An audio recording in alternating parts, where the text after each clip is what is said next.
Well, come on, let's go back and dance, huh? It's a big operation. But no matter what type of music you prefer, or whether you want it on 45 extended play or 33 1/3 long play, every record is made with the same care and to the same high fidelity standards. And the Romeo and Juliet, getting closer to home all the time. A final inspection. Every record is carefully checked by experienced packers who know almost at a glance if the record is up to standard. In its own distinctive sleeve, another new orthophonic high-fidelity recording, finally ready for shipment. A new mechanical shipping technique helps to speed it on its way. Here, in the shipping control room, special machines keep track of the 250,000 new records made here every day. Which records go where? When? In what quantities? The cards tell you. The Romeo and Juliet recording goes out in both 45 extended play and long play versions. The sorting machine divides the Romeo and Juliet shipping instructions into these two categories. Now the shippers take over. Both versions are shipped in the same way, in cartons of 25 records.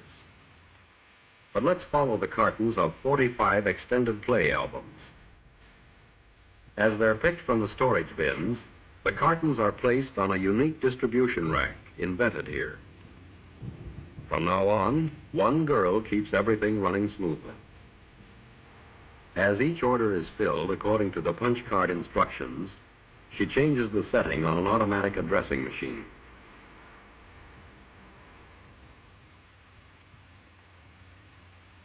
And the equipment does the rest.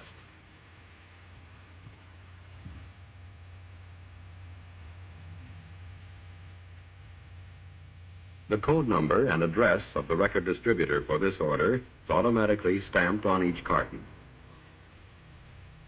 Then the cartons pass through another machine, where they are bundled together in groups of 4. And away they go to the accumulation area down below on another floor. Here, the cartons are accumulated for shipment to distributors and record dealers in all parts of the country.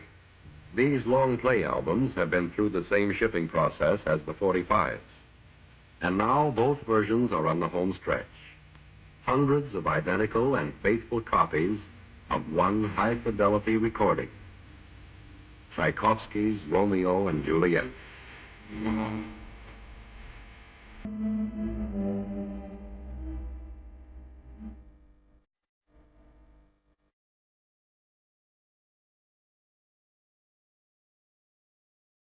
Tchaikovsky's Romeo and Juliet. It's traveled a long way for an illusion. The last stop, home, and the best seat in the concert hall.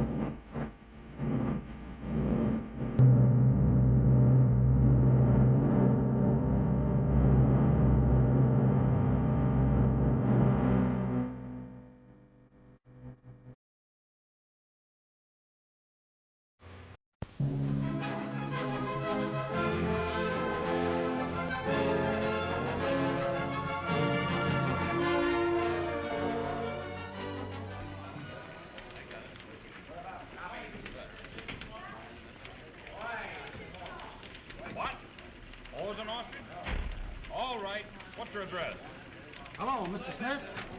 Did you release the second bond issue in December? Yeah. All right. Your cat did what, Mrs. Harris? Not really.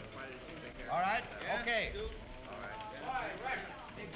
Listen, Mark, some crazy stuntman is going to try taking off in an airplane from the top of an automobile this afternoon out in the valley. Sounds like a story. Hold it, Jack. Take off from an automobile on a dirt road. Can he make it? Well, Be a good picture either way. I'll send Mac out with a snapper. it's 40 miles out to the valley. We'll never make today's paper. A wire photo will make it if they pull it by 4 o'clock. Hello, Joe. I'm sending McIntyre and a photographer down. Get started for the valley right away. Yeah, some guy's got a...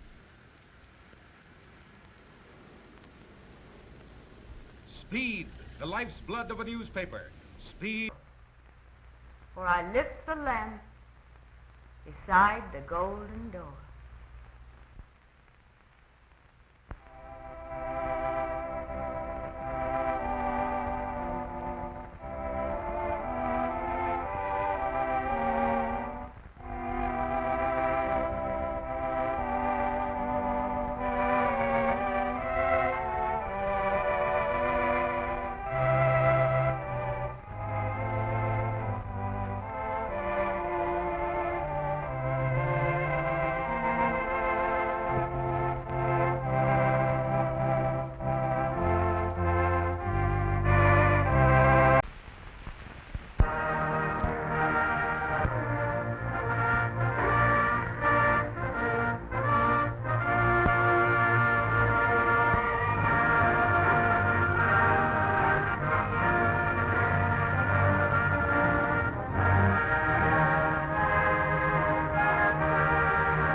I am liberty.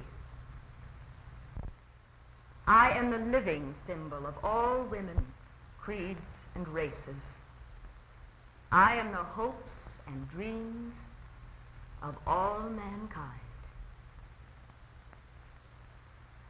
Give me your tired, your poor, your huddled masses yearning to be free, the wretched refuse of your teeming shore. Send them, tempest-tossed, to me. I lift the lamp beside the golden door. The waters of the deep, restlessly tumbling at my feet, bear past my sky-flung arm the persecuted and oppressed, the crushed in spirit. To them I am a symbol. Their eyes, haunted and fear-ridden, are filled with 1,000 agonizing memories.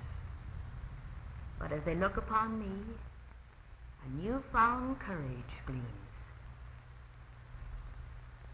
And in their hearts, surging almost to the bursting point with hope, are born new men and women, Americans. Into the man-made canyons of Manhattan they poured. Many were there already, but many more were welcome. They joined the steel of these towers. They carved subways beneath these avenues. Into the tall forests they came with axe and saw and wedge. They knew how to fell a tree to the line and how to spare the nearby sapling. On the Great Plains there were early settlers. In Dakota they dwelt at peace with the Indian, and in Texas with the Mexican. They organized the counties and gave their names to villages and cities. In the mountain states they prospected and mined. They shared with the native born a continent's treasure of metals precious and useful. To the vineyards of the Pacific coast, they brought their knowledge of the grape and put it to good use. So they came, and so they spread, with hungry eyes and hearts, all seeking for what I, liberty, promised them. You see them, the foreign-born who lately came to me, traversing the streets of my cities boldly, openly. But can you point them out? In what manner do they differ from you or your neighbor? And their children. What one of them has been denied the rights and privileges of my own? When you see them at play, carefree as children the world over should be, can you honestly say, this one is alien, that one has been denied anything? Look upon the marketplaces.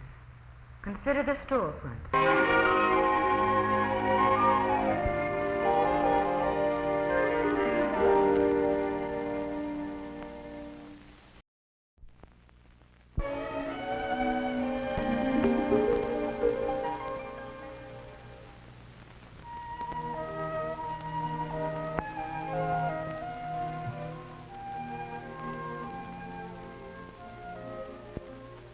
Did you ever walk through the hall at school when the other children were in their rooms? Did you ever listen to the sounds that come from the rooms? Some rooms sound like this. What's happening inside? It looks as if everyone is busy at work. But it's so noisy. What makes the room so noisy?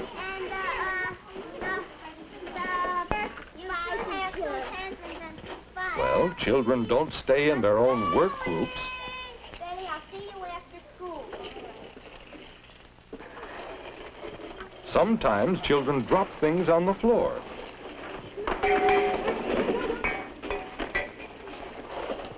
They call across the room and talk out loud. Daddy, can I use your golden crayon? Sure. Can you come on too? Yes. It's hard to think about your own work in such a noisy room.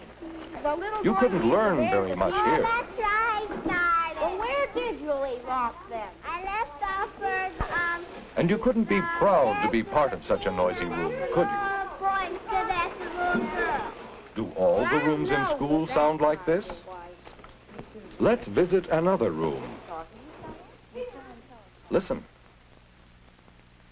It's so quiet. Aren't there any children in this room?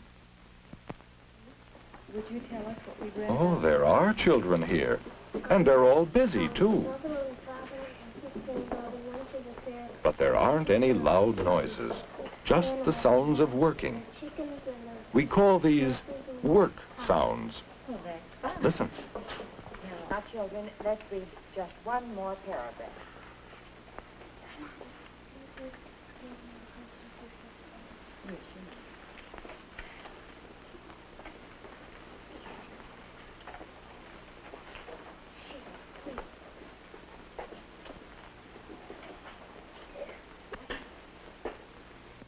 All right, you may close your books and go back to your seats. You children may go back to your places, too.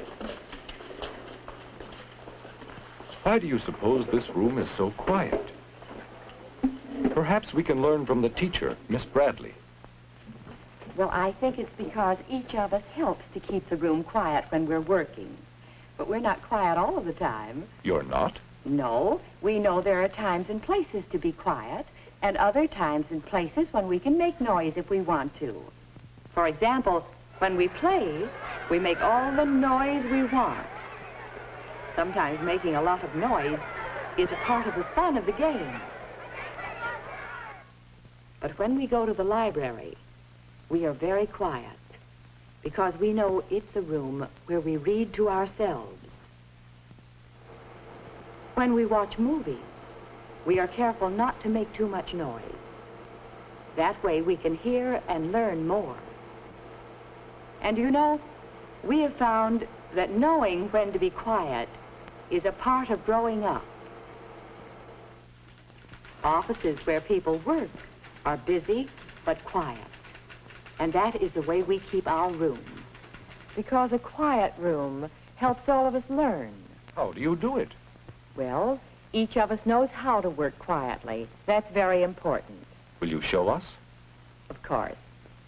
Boys and girls, how would you like to show some of the ways we know of being quiet? Yes. Well, while we pretend to be working, who would like to show how we work quietly at our desks? Bobby? Now, why is Bobby clearing his desk? Oh, now there won't be anything to fall off and make noise. You keep on your desk only things you need. That's part of keeping the room quiet. Uh-oh, the point broke. He'll have to sharpen the pencil. Can he move quietly so he doesn't disturb anyone? speed, speed. Train, telegraph, airplane, telephone, and radio. Get the story, get it to the paper, get the paper on the street.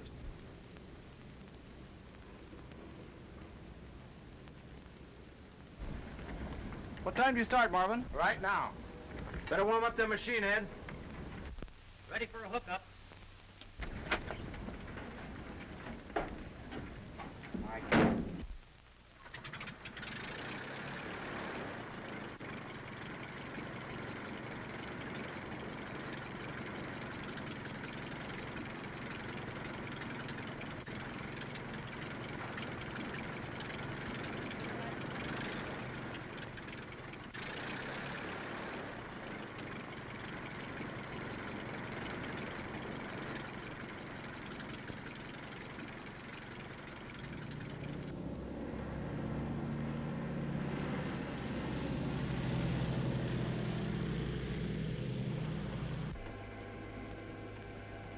Give me this to rush. Okay, lights out.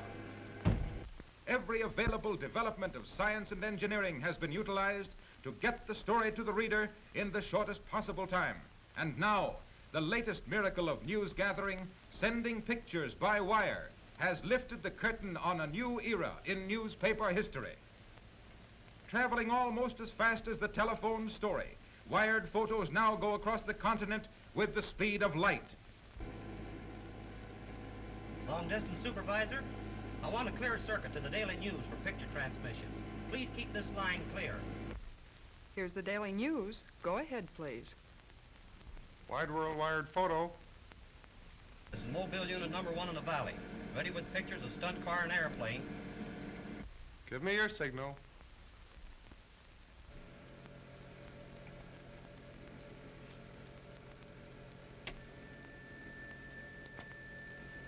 Although it took years to perfect, the technique of sending pictures by wire is comparatively simple. It's not a matter of sending the whole picture at once, but of separating the picture into fine lines, sending those lines over a wire and assembling them at the other end. Let's suppose we have a picture or a pattern which we want to send to another location, and the only way to send it is through a small tube. For our purpose, we'll make this picture on closely wound string. Now, if we start at one end of the picture, taking it line by line or string by string in proper order, we can run the string through the tube and assemble it at the other end, line by line, until we again have the original pattern. That is exactly what we do in wired photo transmission. But we now take the picture apart electrically and translate it into units that we can send over a wire. The units are lines, all of the same width, but of different tones of gray. If we have a given number of lines in a given space, the tonal value of the page, the difference between dark gray and light gray, is determined by the density of the lines. If the lines vary in density, they will form a pattern. Instead of changing lines into a pattern, wired photo transmission is simply a matter of breaking up the pattern or picture into lines. This process is called scanning. A light is focused on the picture, and as the drum revolves, this light scans the picture from top to bottom on this line. At the same time, the drum is moving slowly along in front of the light, so that every part of the picture is scanned. If we stop the drum and look inside the case, then remove the condensing and amplifying apparatus, leaving only the optical system, we see that as this light strikes each part of the picture, it is reflected back through a lens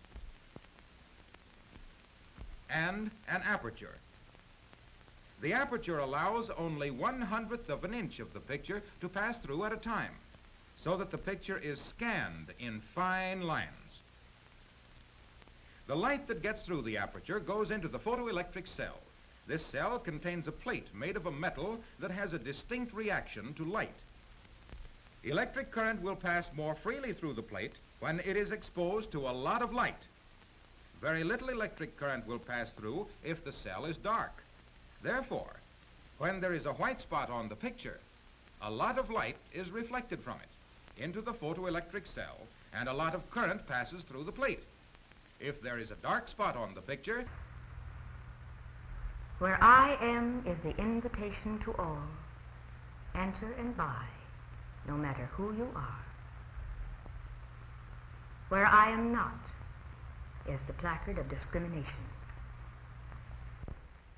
Where in all my land is the law forbidding the free enterprise of the man who seeks to better his lot by working harder, selling cheaper, or improving the product of his trade or industry? Where the list of registered voters posted outside the polling place that lacks the names of descendants of all nationalities, the names of believers in all creeds. All these things and more, much more, have I pledged in my name, liberty. To my adopted children I have said and pledged, here the rich soil, yearning to bring forth the fruits of your labor, yours to have and to hold.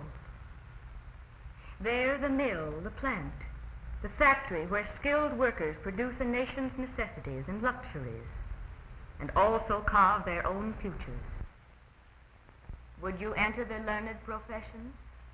My great universities offer all of you their degrees. You may be lawyer and architect at cost only of your time and ambition. Now let us see for ourselves the works and achievements of the foreign-born. We ride upon a great railroad system, founded and built almost single-handed by an untutored immigrant boy. Have I, liberty, kept faith with all who trusted me? Ask the least of independent tradesmen, or ask his cousin who operates the huge mill, employing thousands of fellow Americans. Ask the keeper of the roadside stand the next time you stop for a hot dog. Ask the merchant who operates the great chain of department stores. Interrogate the little group at the crossroads store, or survey the million opinions of a teeming city. Talk with the unskilled worker on the farm, or converse with the athlete training to win a championship. Go to the well-informed, to the policeman enforcing my laws without fear or favor. Ask the editor of this uncensored newspaper and his reporters and writers. They can tell you there's the right to fair pay, to the American standard of living, to collective bargaining and social security. Theirs are the freedoms: freedom of speech, freedom of worship, freedom of economic enterprise, and most important of all, freedom from fear. Fear of the state or its laws. Theirs are the rights to come and go, to speak or be silent, the right to education, to equality in the courts of justice, to rest and recreation in the nation's playgrounds, to adventure. Yes, the adventure of progress. My sons and daughters, yours is an opportunity given to few among the teeming millions upon this planet. The dim trail ahead may not be always smooth, but at its end is a broad highway, a better way of life, not only for ourselves, but for all peoples everywhere. Together we shall climb the heights and look upon that clean and decent world, the democratic world. For so long as in your hearts you wish to have me with you, so long as you want me so much that you will fight for me, if need be, die for me. But above all, live for me. Then I shall be with you. And I am liberty. There's an extra valve. operated by the thumb or finger, which controls a stream of pure oxygen.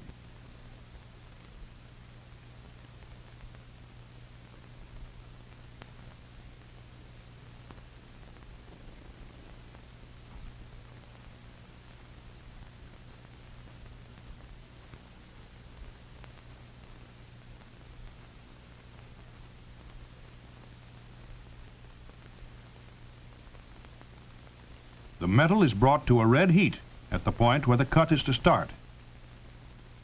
The cutting oxygen valve is then opened. The stream of pure oxygen combines chemically with the hot metal and burns it away along whatever pattern the torch follows. This process may be used to cut very thick metal and may also be used to cut metal underwater.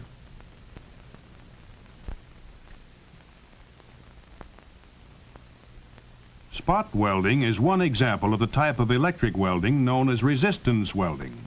One of its important uses is that of joining sheet metal together. The spot welder is a machine with two copper electrodes. The sheet metal to be welded is placed between the points of the electrodes and the current is turned on. The resistance of the sheet metal to the electric current, which passes between the electrodes, causes it to heat quickly to the fusion point, and pressure on the electrodes squeezes the metal together. Other types of resistance welding are similar in nature.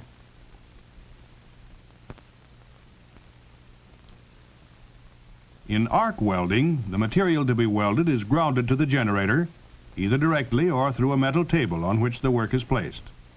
The electric current is transmitted to the rod holder through a heavy cable. Touching the rod to the work completes the circuit and causes a spark, or arc. The intense heat of the arc melts both the metal and the welding rod, causing them to fuse together. In shielded arc welding, the welding rod is coated with a special substance which forms a gas. The gas shields the molten metal from the oxygen and nitrogen in the atmosphere, thus preventing impurities from forming. A weld of high quality is the result. When it is unnecessary to add metal to the joint, only the metal being welded is melted, and a carbon rod or electrode which does not melt is used. The mask worn by electric welding operators protects the face as well as the eyes. The electric arc gives off ultraviolet rays, so there must be no bare skin exposed, and clothing must be worn which will protect the operator from burns. Proper ventilation is necessary for all indoor welding.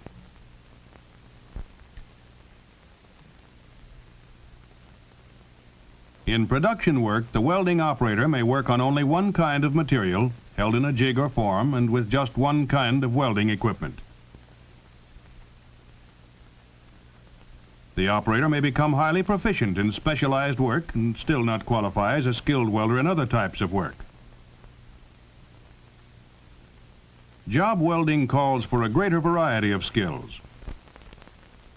One time the welder may use the oxyacetylene flame, and another time the electric arc. One job might be welding cast iron, and the next mild steel, and still another a different kind of steel or alloy. The job welder must therefore understand how to work with many materials in order to adjust his equipment correctly and select the right welding rod for each one. If you plan to be a welder, to be successful you must have good eyesight, fine muscular coordination, and because much of the work is strenuous, you should be strong. In addition, a good knowledge of welding principles is necessary, along with practical blueprint reading and some mathematics. Electrical physics and some chemistry will be helpful. Many schools offer elementary shop courses in welding, both during the day and at night. There are many private welding schools. If you decide to attend one of them, investigate thoroughly and select a good one.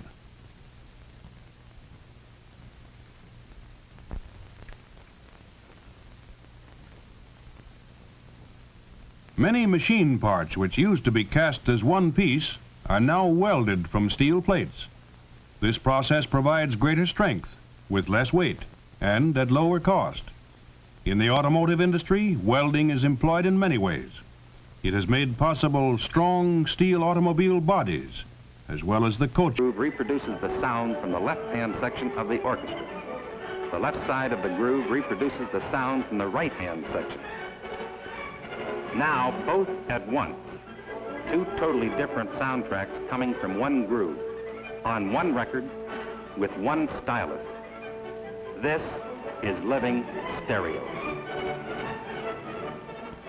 It means that stereophonic recording has been brought down from a relatively expensive hobby into the price and convenience range of the average family, giving them the tremendous musical experience of living stereo, and doing so at popular prices everyone can afford.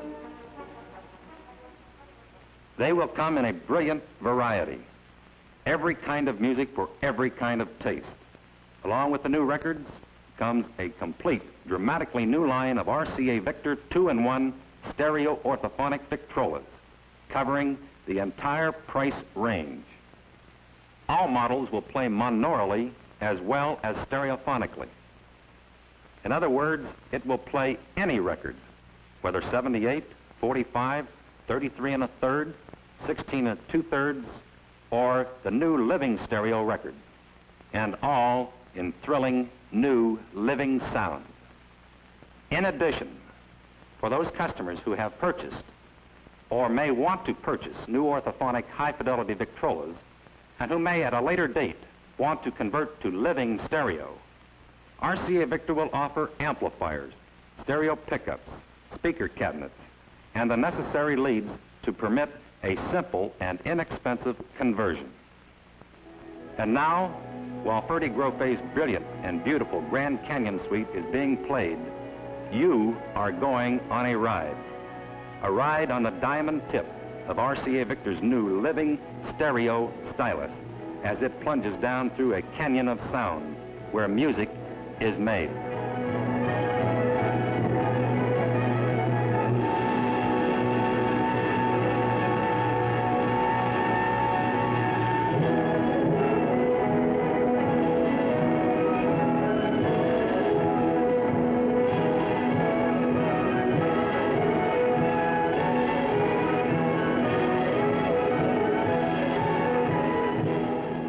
Living stereo on RCA Victor's new 2-in-1 stereo orthophonic high-fidelity Victrolas. RCA Victor again is first, the first in the industry to announce a complete new line of 2-in-1 stereo orthophonic high-fidelity Victrolas. It's the most tremendous new musical experience you can have, and now it's available for everyone.